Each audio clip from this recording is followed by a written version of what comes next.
We try to get to what we call sellers' discretionary earnings. We were doing 3 to 5 Zoom calls every week with potential buyers. I just couldn't believe the amount of interest. I wanted to create a social network where people, women in particular, could go on and find peer support. We've built a platform that allows early stage businesses to take advantage of the research and development tax credit. I'm Richard Gearhart. And I'm Elizabeth Gearhart. Stay tuned because the rest of the show is just fantastic. Want to patent your invention? The chance is near. You've given it heart. Now get it in gear.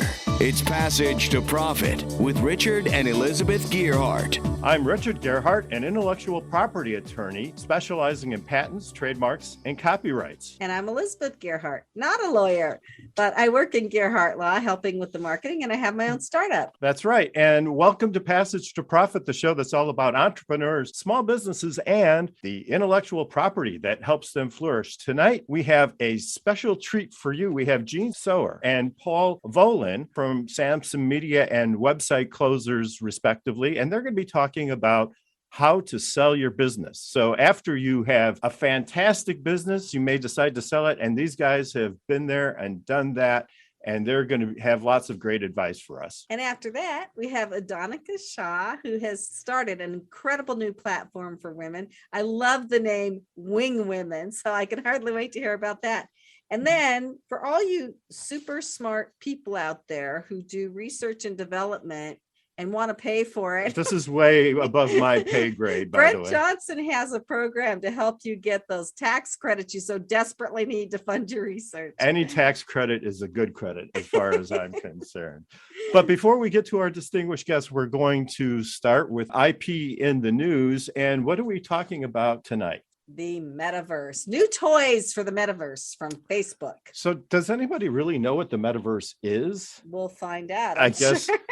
Well, we're trying to read the tea leaves by reading the patent. So we have one from Facebook here, and Mark Zuckerberg has gone from just social media now. He has a special company for developing metaverse gadgets, I guess. So it's called Facebook Technologies, which I didn't know existed. And I guess he's in competition with Jeff Bezos now for like the weirdest, wildest stuff. So why don't you tell us a little bit about the patent? So when you're in the metaverse, I guess you're going to be wearing glasses. We'll all be wearing glasses, but special glasses that have all sorts of sensors and speakers all over them. So there's just a whole lot to it. It has acoustic sensors, speakers, and so it can tell when you're talking, and it can put stuff in your ear through your glasses. This is like the beginning of the technology associated with the metaverse. It's a little bit like Google Glass, only they don't have the visual screens like Google Glass did. Probably because Google Glass probably got the patent. They probably have the patent, so they went full audio. I just think it's an interesting topic, getting to see the future a little bit. They kind of went backwards from what IBM did, because IBM started out as a business machines company, and now it has a whole lot of tech. Facebook started out as tech, and now it's getting into the Internet of Things and consumer products.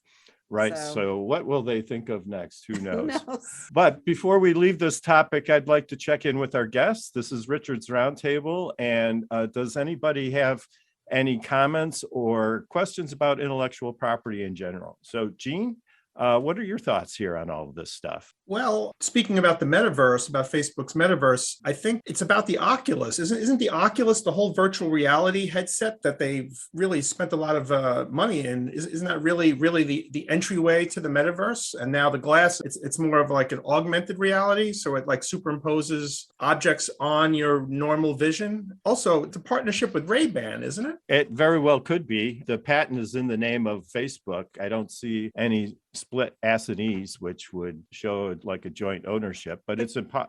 company- Because I've seen commercials for it, and I thought it was a Ray-Ban, and then it says, metaverse at the bottom. But these don't have anything, at least in this patent that we're looking at, visually.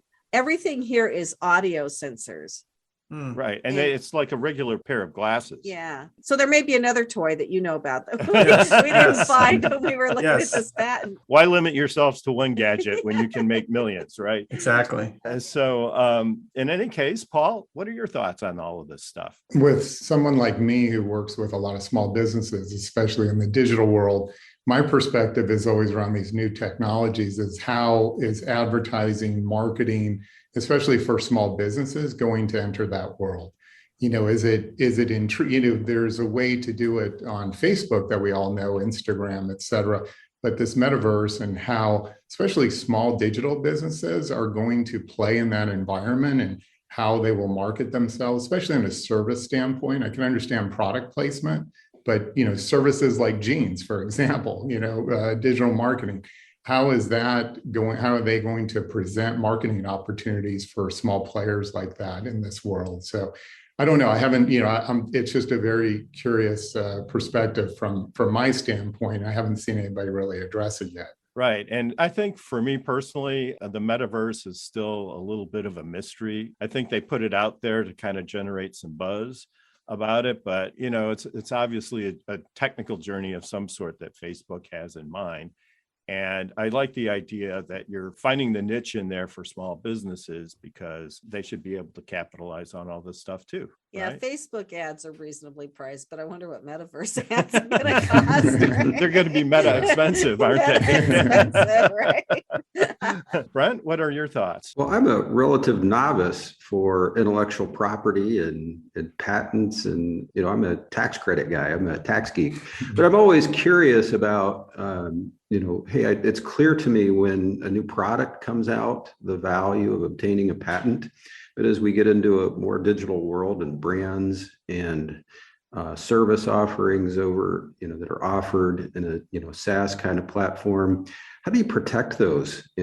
What kind of intellectual property protection is available? How do you make sure you don't get pirated, I guess? Yeah, I mean, that's a great question. You can't protect everything. Right? It depends a lot on what you're doing. And the easiest rule of thumb that I go by is if somebody sees it and they can copy it fairly easily, like on a digital platform, and it's protectable because it meets the requirements of patentability, seriously think about intellectual property protection. So there's a balance there between protecting things that are only short-term projects versus something that's maybe more long-term. And if you can keep it a secret at the back end in the software, and it would really take a lot of reverse engineering, it's very fact specific. You should talk with your intellectual property professional about it because there's no one blanket right answer. It just depends on what you're doing and what your goals are. So, Adonica. Honestly, I have a couple of questions about it. I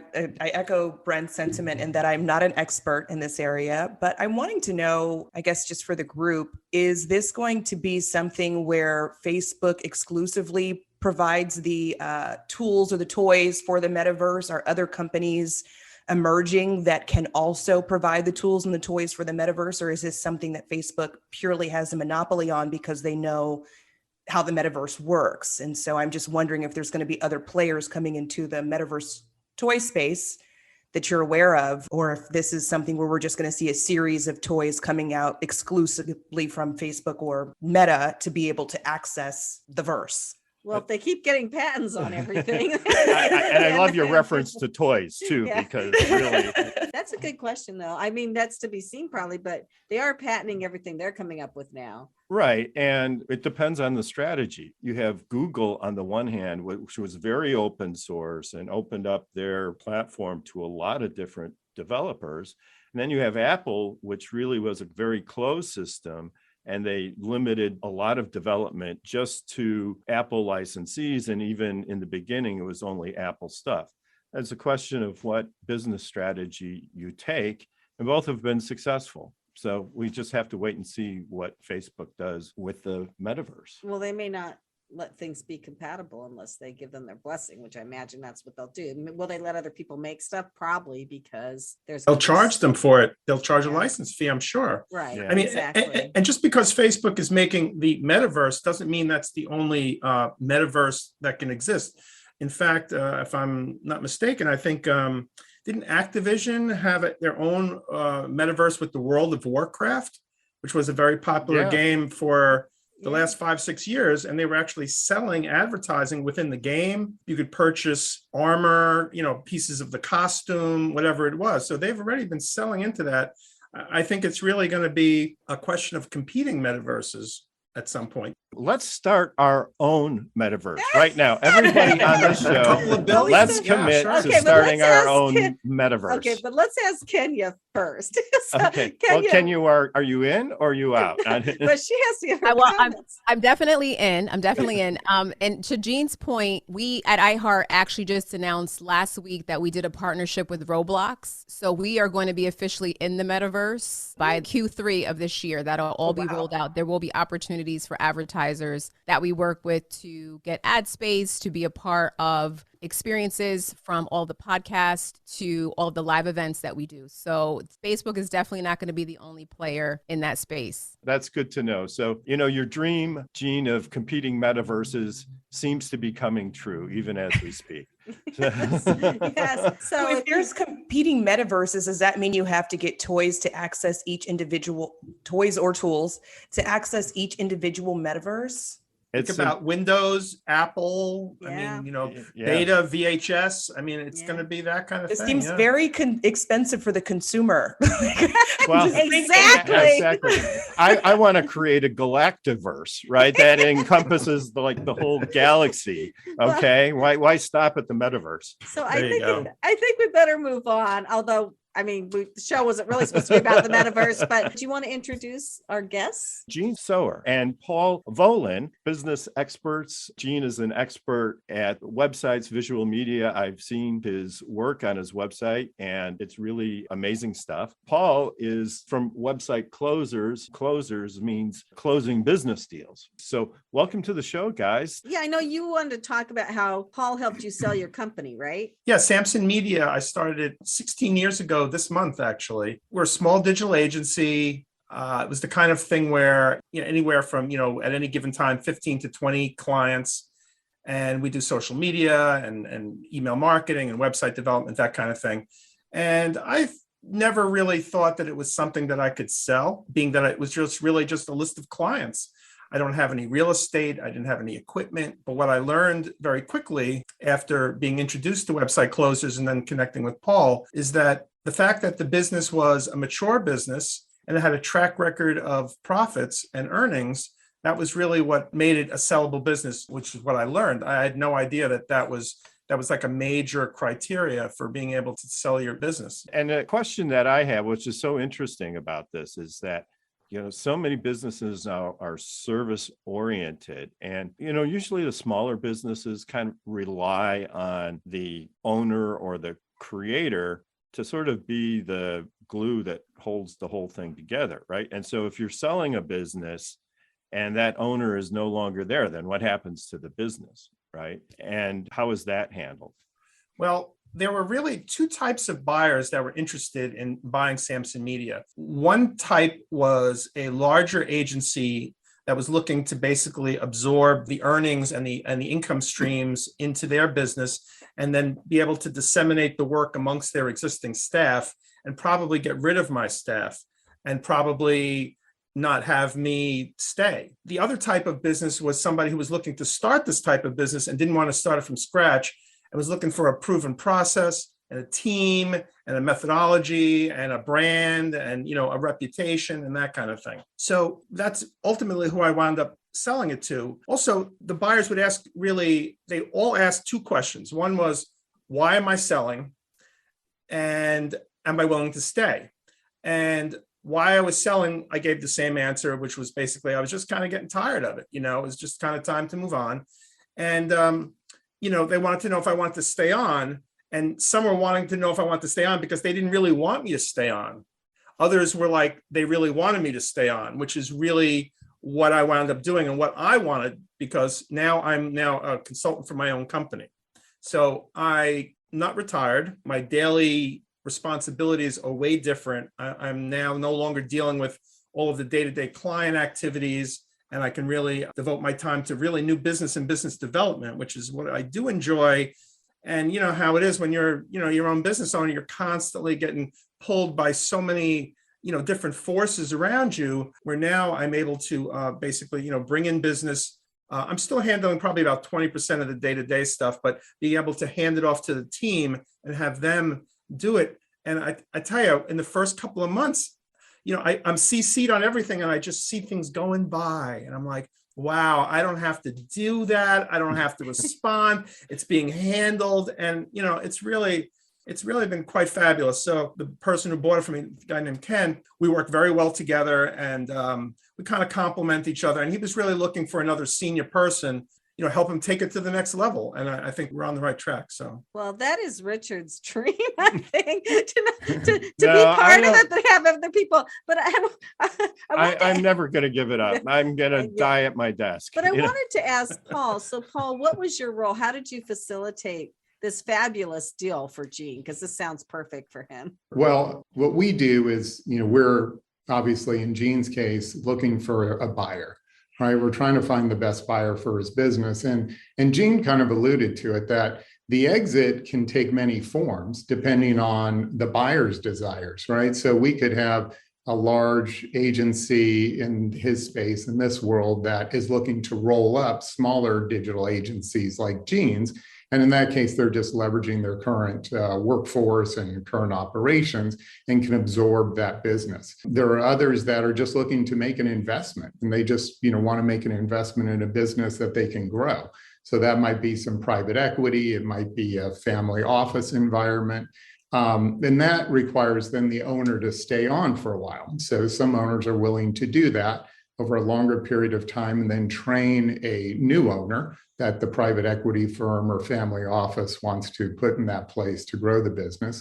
Or it could be an individual buyer, as it was in Gene's case, where that person just wanted to learn the business, take over as the owner, and then really, up to Gene, how much he wanted to stay involved in the business. And so it was through conversations with Gene to figure out, okay, what kind of exit do you want so that I can find the best buyer for you? Interestingly, along the way, we actually found a buyer very early. So this process started last February. That's when Gene first reached out to us. By May, and this is, after going through all his taxes and financials and getting the business ready for sale, just 2 months later, we had a buyer. And Gene, after multiple conversations, felt like it just wasn't a good fit. Like he didn't feel confident that this person would carry on, what he's created, his legacy in the future, and treat his clients the way he wanted them to be treated. And so he said, Paul, I know they're willing to pay, what I want. I just don't think it's the right fit. So, then we started looking for another buyer for him. And so, it was an iterative process, as Gene was trying to figure out, what do I want to do once I sell this business? How am I still going to make an earning? How am I still going to stay busy? I still have productive years ahead of me, so I don't want to completely get out. So how do we find a buyer that's still willing to work with me, but I can still get my exit? I can still get that check at closing. And so we just went about finding another buyer. And the nice thing about our business, just to toot our own horn, is that we reach over 1 million buyers. And so that's from the single entrepreneur looking to buy his or her own business to, like I said, large $100 million plus investments from venture capital and private equity firms. So across that span, we're likely to find a buyer that's a fit. And sure enough, 2 months later, or actually a month later in June, we found Ken, the other buyer. And it was just a perfect fit. He's a great guy. Gene's a great guy. It was a match made in heaven. And I think, for the last, 4 months now since it's closed, they've been working along great together. So yeah, that's how we found the buyer. It was, about finding what was best for Gene and the company moving forward. Wonderful information. It's the first time we've ever had anybody on the show. It's the tip of the iceberg. Yeah. We could talk about this all day because yes. And so it's the first time we've had somebody on the show who can talk about selling a business. We usually talk about creating a business.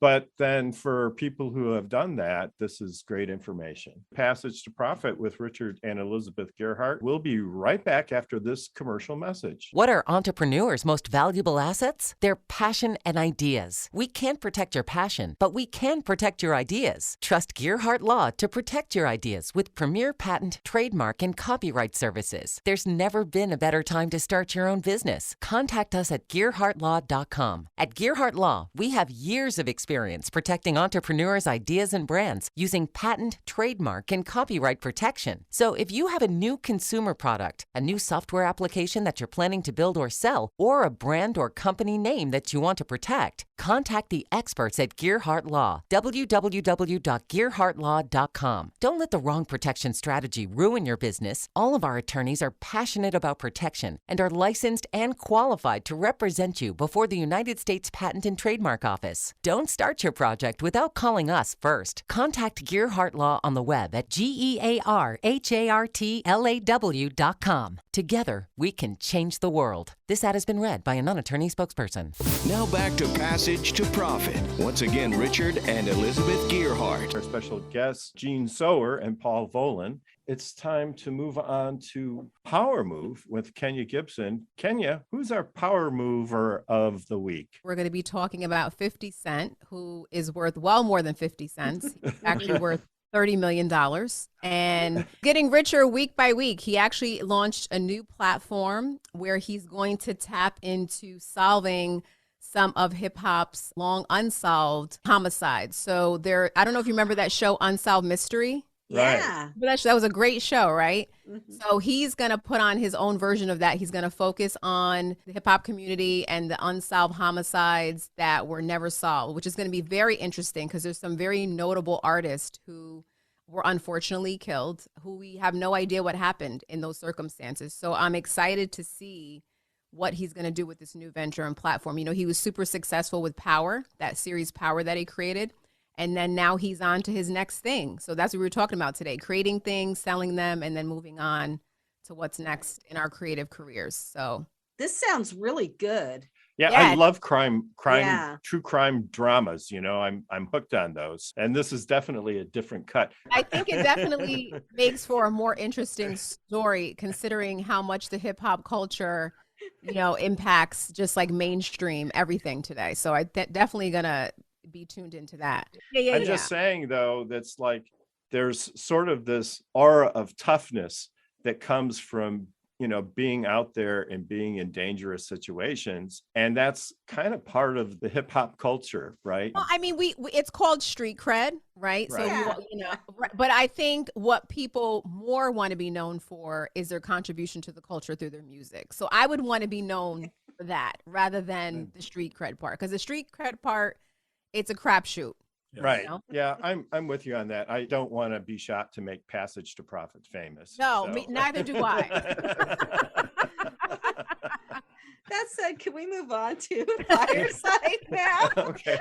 so I have a startup called Fireside Directory. It's a video directory for small businesses with incredible cutting edge marketing techniques for the business owners that are on the site. A real advantage for consumers going to the site because you get a taste of the person you might work with. I was really excited to have Paul and Gene on the show today because from the very beginning of this project, I wanted to build it to sell. And Richard has been helping me, and he's like, investors like this, you know, you got to be able to scale it. And so I found a website guy I'm working with who is part of an investment group. And I told him flat out, I said, I want to be able to sell this in 8 years. I want it to be investment ready. So I want it to be something investors would look at, even if I don't need the investment money to get it to that point. And so it's really interesting to hear everything Paul says about what you need to do to sell your company. Are we still even going to be able to see the computer screen in 8 years? I mean, I'm hoping this will transition into the metaverse. Well, there you go. There you go. The first directory in the metaverse. I think we should patent that. So I did whatever write a that patent means. application on it, which is I'm patent pending on it, and I'm trying to get the trademark. But yeah, I mean, we could explore the metaverse and see how this would fit in there. So I am really excited to hear from Adonica Shaw about her Wingwomen platform. Welcome, Adonica. Good morning or good afternoon, good evening, good night, whenever you're listening to the segment. So tell us what you're doing and how you're doing it. So I am the founder and CEO of Wingwomen. It is essentially a social network that is focused on women's health. And so I know we were talking about Facebook a little earlier, but it would be the difference of everything on Facebook only related to health topics and the ways people manage their health, how they're managing their physical health, mental health, things of that nature. So in my own personal health journey, maybe, I guess it's going on 5 years ago now. With the birth of my third child, I experienced a condition called preeclampsia, which disproportionately impacts women of color. I had no idea what it was, but it landed me in the hospital at 34 weeks, and I had to have an emergency delivery within about 24 hours. And so usually with preeclampsia, it is supposed to resolve by having the baby. Unfortunately, in my case, over the next few days, my blood pressure continued to spike, and I experienced a code blue in the hospital. So, spoiler alert, I lived. That wasn't evident about where I was going with this. So you got your street cred, yeah. Thank God we knew this story had a happy end. I know. So spoiler alert, I lived.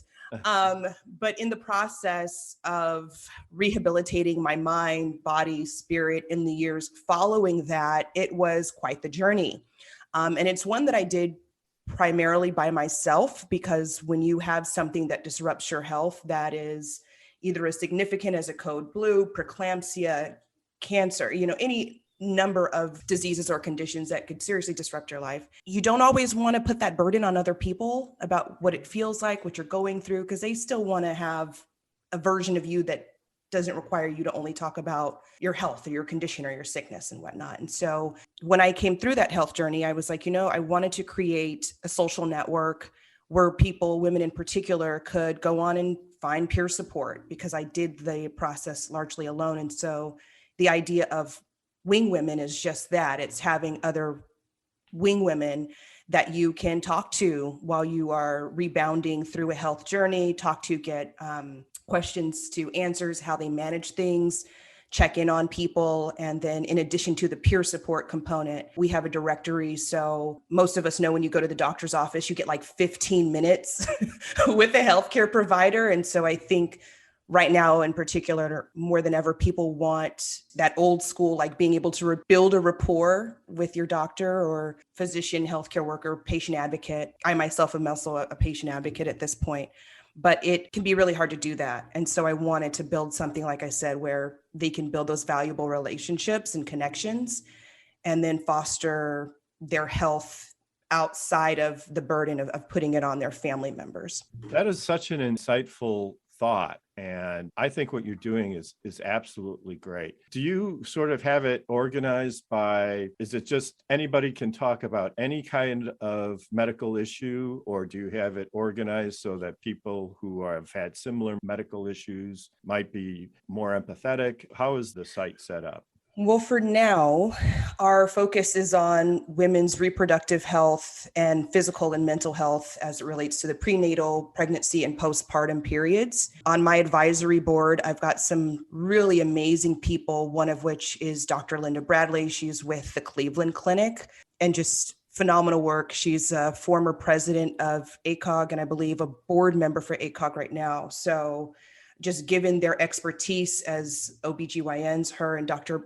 Pari Godse, and I have two mental health experts on my advisory board, we felt that our strongest go-to-market and in-market positioning was around women's reproductive health. And then myself as the founder, having my own personal story and journey, I think speaks to the necessity. I mean, obviously outside of all of the statistics that are out there about why we are positioned the way we are right now. Well, I think it's excellent. And I think the focus on that is really important because, there's the old kind of thought with a lot of people, oh, a woman has a baby, she gets on the horse the next day. No. It's like, right? And you're That's like, not how it there's no works, way I huh? was riding a horse after having my baby. But I think people just especially the horse. I know. mean, people just so take it for granted. And all sorts of things happen and people don't talk about it because nobody's like, they're like, well, you had a baby. Everybody does it every day. But to have a group you can go to, I think is super important. But I can tell Kenya wants to say something too. Well, I just think it's wonderful because I feel, especially at a time where I think everyone, whether you're a man or a woman, has felt secluded because of everything that's going on with the pandemic, that this is very timely. And that if you are experiencing some sort of health issue, that you do have a community that you can go connect to and feel part of something. So I think that it's a very brilliant idea. What is the experience like? So when somebody joins it, like what are the expectations? Like what happens? Expectations are, I mean, they obviously have to treat everybody on the platform with respect. But they essentially have access to it very similar to other social networks. There's a main timeline, you have a profile, you can search through other users. I would say one of the things that makes this exceptional or unique, and it's something that I'm still determining legalities around just in case anybody is about to follow up immediately after this interview, is that it has a text crisis line. And so I think all of us can attest to the fact that when you've been on Facebook, you've seen something that's alarming, disturbing, and just kind of strikes you in a way that's not always helpful. And so particularly when you're talking about your own healthcare journey, it can be really emotional, right? And so the other part of that experience for the user is that if they just need somebody to talk to, there's a text button within the platform and we just text. We don't offer medical advice, but again, if you just need somebody to talk to about whatever's going on, that allows the user to not only engage with other users, but if they need personalized care without needing to go into a doctor's office and they just need somebody to talk to, you know, it's something that's available to them. And the great thing about the text crisis line is that it's HIPAA compliant. And so any information, pictures, content that is exchanged back and forth from the user to us is encrypted. And so it stays within network, which I think is a big difference because right now, a lot of these conversations are already happening, but they're happening in Facebook groups. You know, I don't necessarily need my neighbor 3 doors down to know what my mammogram results were. Right.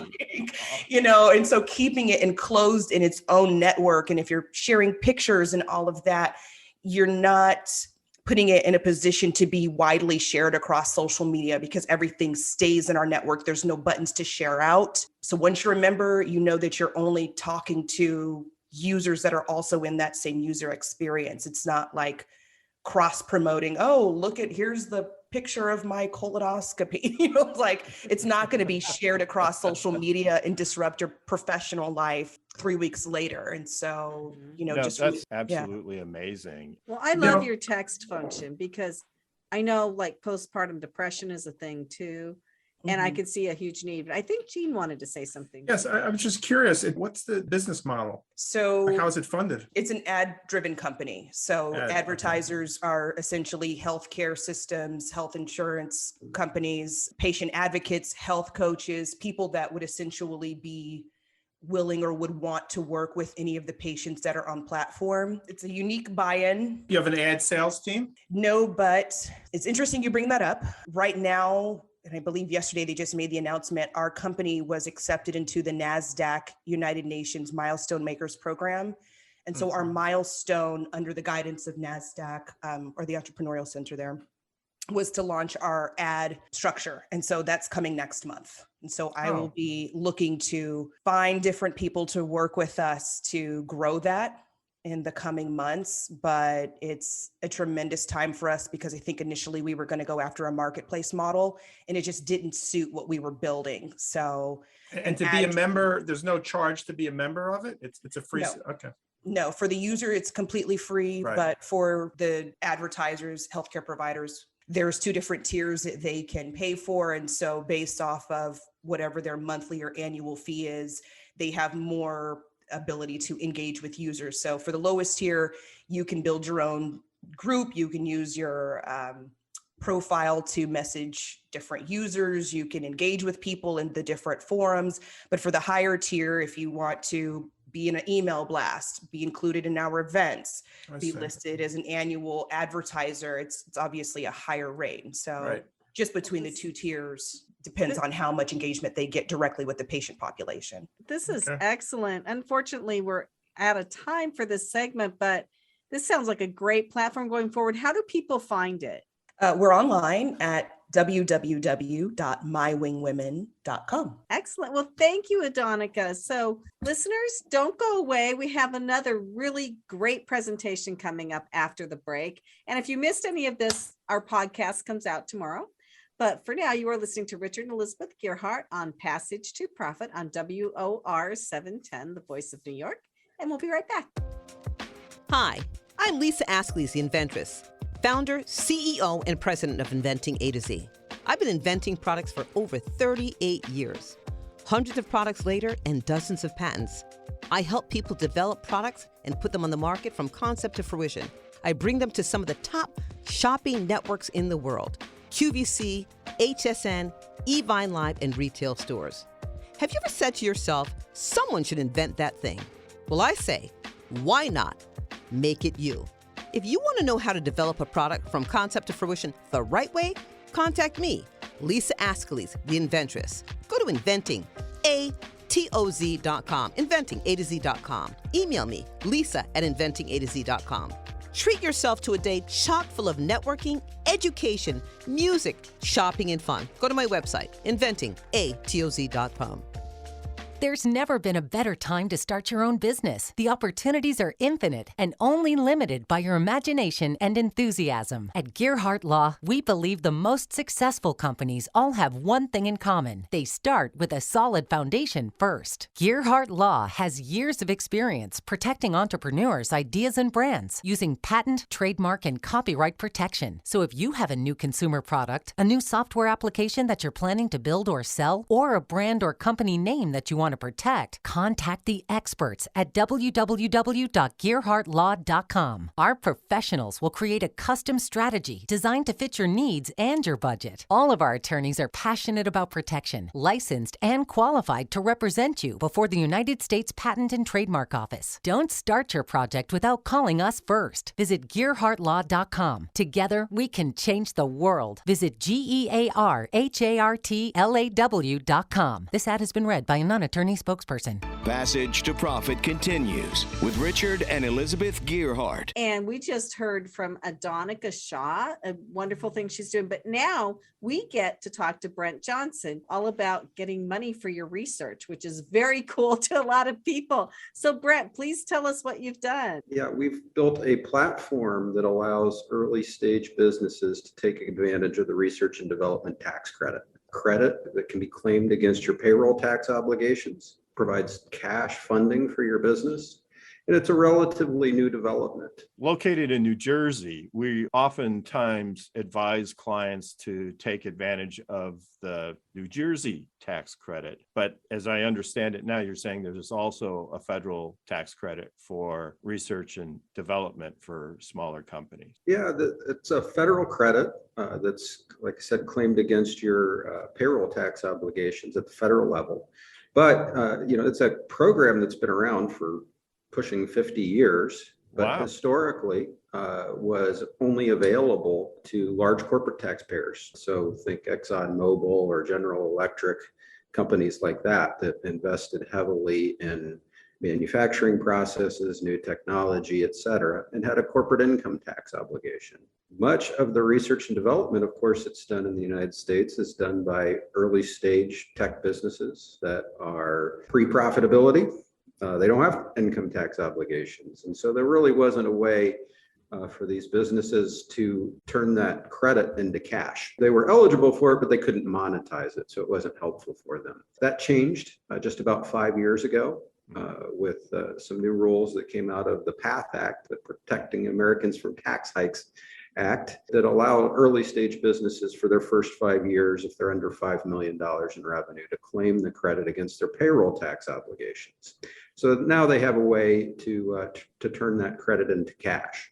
Right. And so the basis of the credit system, correct me if I'm wrong, but the way it works in New Jersey is that there's a market for these tax credits, right? And so the larger companies who are looking for tax credit can sort of buy the R&D expenses from smaller companies and use that to reduce their taxes. And then the smaller company gets the cash. Is that also the way the federal tax program It doesn't works? work that way on the research and development tax credit. There are some niche markets in tax credits. There's tax credits for a number of different business activities, generally centered around increases in employment, capital investment, developing new products, et cetera. Can be at the federal or state level. You see more sales of tax credits, as you're describing, Richard, at the state level. in some of the really more niche programs. The research and development federal credit is, of course, across the country.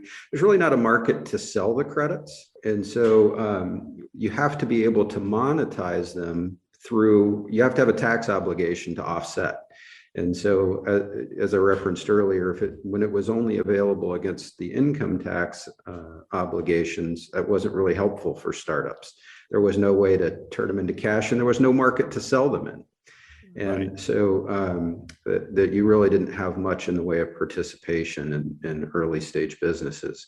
Now that these businesses are allowed to claim the credit against their payroll tax obligation, virtually all early stage businesses have payroll tax obligations if they have employees. They have a way to actually turn that credit into cash without selling it on a market, as you described. So Brent, how does your system actually work? It says a combination of software and experts. Yeah, it's very much like TurboTax. So if you think about if you don't go to a CPA firm or a tax preparer to have your tax return prepared, you might buy TurboTax, and it's self-guided. You go through the process of compiling the necessary documentation to claim the credit. And there's expert services on the back end that provide a review of what you've done and are available to answer questions as you go through the process. So it's very TurboTax-like. Jean, did you have a question? So you say it's like a TurboTax program. So are they CPAs that answer the questions? Yes.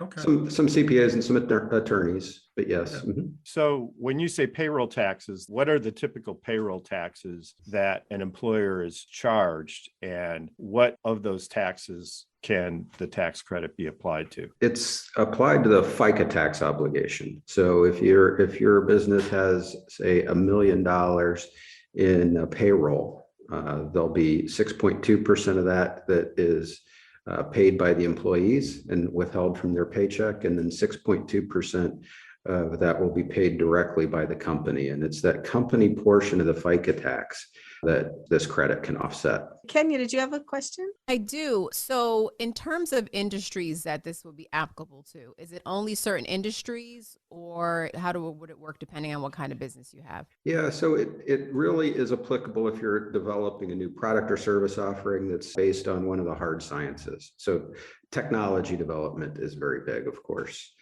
Pharmaceutical development, manufacturing, small manufacturers that improve their processes, the engineering work that goes into improving those processes. Really, any business that employs or contracts with engineers that are developing new products or services. That's great. Would it apply to software development? Yes. So software development is, if you're developing, canned software, you can't, just buy canned software and plug it in and claim credit for that. But developing that software, the costs of developing that software are eligible for the credit. The credit works out to be about 10% of what it costs you to develop a new product or service. And it comes back in the form of cash through these tax credits. Paul, do you have a question or comment? More just around clarity of this. So if you're developing software, it has to be a product that is sold in the marketplace, or can it be just used for internal development purposes? So there's a stricter set of rules if it's purely internal use. In software, you have three basic buckets. You have software that's developed for sale to third parties. There's SaaS platforms, so software as a service, where you don't actually buy the software, but you utilize the software. And then there's software that you develop for your own internal use. The rules are a little murky around internal use software. There's actually a fair amount of case law out there, but some regulations came out about 5 or 6 years ago, which gives greater clarity that says, hey, if you've developed that software and it facilitates interactions with third parties, it can still qualify as creditable spend. I'm writing this down because we have a number of internal software development projects. And where can we find the regulations related to that? It's in the tax code somewhere, right? I mean, if you want Treasury regulation, you can just send it to me in an email. All right. So how do people find you if they want to buy this software and use it to get 10%? That's a lot. Get that back. Where do they find you? www.clarusrd.com. And what is your business model for your project? Yeah, so our charges are contingent. So they are usually 15% of the tax credit that we obtain for people through this process. So there's no charge if you don't obtain tax credit, and that pricing can scale depending on how large a tax credit you get. So since you started this, have you seen an uptick in people using this tax credit? You said they weren't really using it before. Yeah, you've seen a pretty dramatic increase in number of claimants over the last 5 years since they've changed these rules. And now you see some of the major payroll platforms looking for solutions to roll out to their customers so that they can make sure that these credits are properly documented. This is an area that is ripe for fraud. There's really not a lot to keep you from just claiming the credit without doing the proper documentation.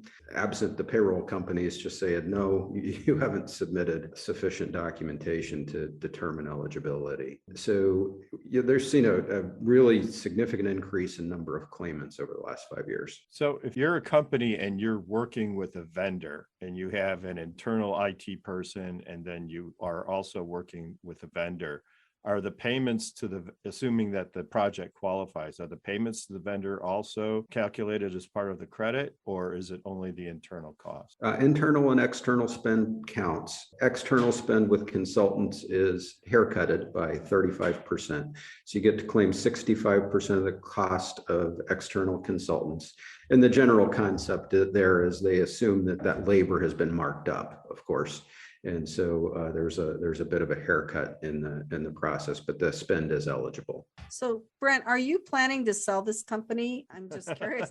Paul's already looking. Yeah, Paul's like, come talk to me. But are you building it to sell, or do you have to keep it for a while? Yeah, we raised capital to start the company because we did develop software in order to be able to take this, what really was a traditional model executed in Big Four firms where they sent out experts and did interviews, et cetera, to compile the required documentation. We built software around that, and that, of course, cost a fair amount of money to do up front. And so we're sure you took the tax credit for that. And we did, of course. Yep. But yeah, so we raised money, and eventually the company will likely change hands. Right, because the investors want an exit. That's when they get their money back. Right? Sure. We have to wrap up this segment, but don't go away because we're not quite done yet. But this has been an awesome show. And you are listening to Passage to Profit with Richard and Elizabeth Gearhart on WOR 710.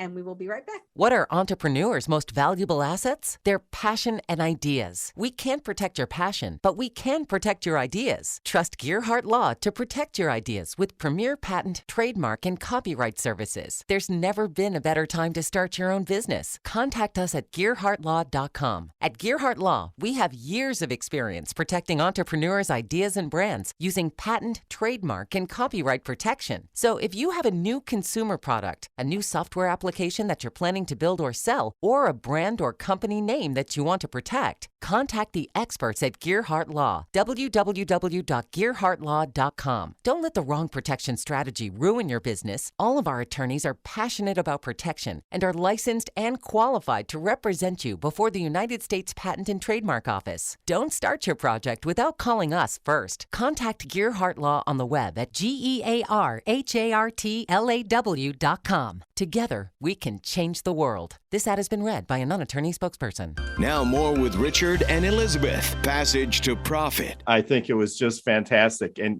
on the one hand, we had the hard business piece. And then on the other hand, we had the empathetic piece, kind of yin and yang this evening. Can't do one without the other. We had Gene Sower and Paul Volen. And Gene recently sold his company with the help of Paul, but Gene is still working in his company. It's digital marketing. And, I had Richard look at some of the work that Gene has done that's in his portfolio on his website. And Richard was pretty impressed, I gotta say. Yeah. That is samsonmedia.net. And you can find Gene Sower, Sower, on LinkedIn. If you're interested in selling your company or finding out more from Paul, you can contact him at websiteclosers.com. And Paul Volen is also on LinkedIn. And then we had Adonica Shaw, and her website is mywingwomen.com. And I think what she's doing is incredibly important. She has a platform and a site for women who are going through reproductive issues or things in their lives to get together and talk to each other about things they wouldn't really feel comfortable talking to people who wouldn't understand. understand about it. Right. And, that includes men, because we are notoriously unable to empathize, and finding other people who've been through what you've been through and being able to talk about it is really just a first class approach. I think it's excellent. And then Brent Johnson with Clarus RD, CLARUSRD.com. And this is really super important too, because it's helping the people that are driving innovation by creating new things and doing research and development get money to do it by getting this tax credit. The wheels in my head are already spinning on this one. So I'm sure a lot of our clients would love to hear about this. And I'm not sure that they get this advice from their tax accountant normally. So, and as always, we had Kenya Gipson with iHeartMedia. She is our media maven. Her name is spelled Kenya Gipson with a P, and it's Kenya Gipson at iHeartMedia.com. And as I've said many times, she was the genius that dreamt up this show, but she has just excellent marketing ideas. And anytime I need a new idea, I go to Kenya. She's fabulous. She's amazing. So if you have questions about being on the radio, doing some advertising, talk to Kenya, email her, Kenya Gipson at iHeartMedia.com. And to our audience, thank you very much for listening to us. But before we go, we need some final thoughts. Paul, why don't you share some final thoughts with us? I would say for all the entrepreneurs out there, sell on the way up. Most sellers, most owners wait too long. They miss the opportunity when the business is growing, and that's what buyers want to see. They want to see a growing business. And so there are ways for you to get out of it, to exit it, and not wait too long. You can do like Gene did and smoothly transition into a semi-retirement. So don't wait too long. Sell on the way up. We love that. Gene, what are your thoughts? Well, I know your audience is primarily entrepreneurs, so I really have two bits of advice. One is do it sooner than later if you're thinking about starting a business. There's never going to be the perfect time where the opportunity is going to arrive on your doorstep, gift wrapped, and everything is perfectly aligned. Because one of my regrets in starting the business is that I hadn't started it sooner. The other thing is, in terms of when you're strategizing starting your business, I would say ask for help from other entrepreneurs. While it's totally fine to ask your spouse or your, people that are around you, I think entrepreneurs are really a special breed. And there's a lot of people who aren't entrepreneurs don't really understand, and they're probably more cautious, and they may think, oh, this is a crazy idea. And I think getting some input from other entrepreneurs is really very valuable. And when you ask for help, people like to give help. So. Wow, that's great advice too. And thank you for helping our entrepreneurs. And we totally appreciate that. Kenya? Yeah, I would say that today's show had all the pieces to the entrepreneurial puzzle, right? Creating a business, starting a platform, building a platform, applying the proper tax credits, and then selling. Right? You're always good at putting it together, Kenya. So that's about it for us. We'll be back next week with another amazing episode of Passage to Profit, if we do say so ourselves. But before we go, I'd like to thank all the people that make the show possible. Noah Fleischman, our producer, Alicia Morrissey, our program coordinator, Chatterboss, our video editor, and the whole iHeart team. Passage to Profit on iHeartRadio, WOR 710, the voice of New York.